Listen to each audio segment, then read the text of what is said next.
रात्री 1:30 वाजल्यापासून नागपुरात सुरू असलेल्या दमदार पावसामुळे नागपूरच्या रस्त्यांवरची स्थिती कशी झालेली आहे तुम्ही पाहू शकता।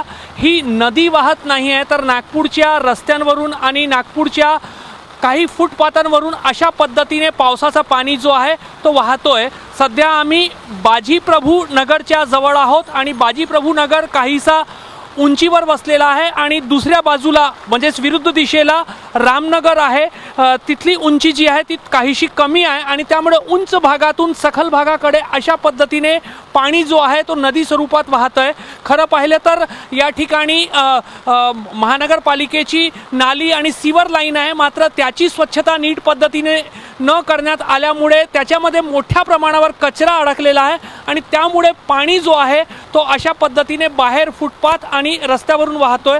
दरवेळेला पाऊस येतो तेव्हा असंच पाणी वाहतो की आज जोरदार पाऊस आला म्हणून स्थिती अशी झाली आहे? नाही नाही, दरवेळेस कधी पण पाणी येतं तर असंच वाहतं, रस्त्यावरून असं पाणी वाहतं आणि तसं पण हे ओव्हरफ्लो होतच राहतो।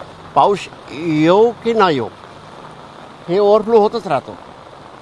तर नागरिक सांगतायत की आज तर दमदार पद्धतीने पाऊस पडलेला आहे, मात्र ज्या पद्धतीने या ठिकाणी नाल्यांची स्वच्छता व्हायला हवी ती होत नाही आणि त्यामुळे अशा पद्धतीने पाणी जो आहे तो नदी स्वरूपामध्ये रस्त्यावरून वाहतोय।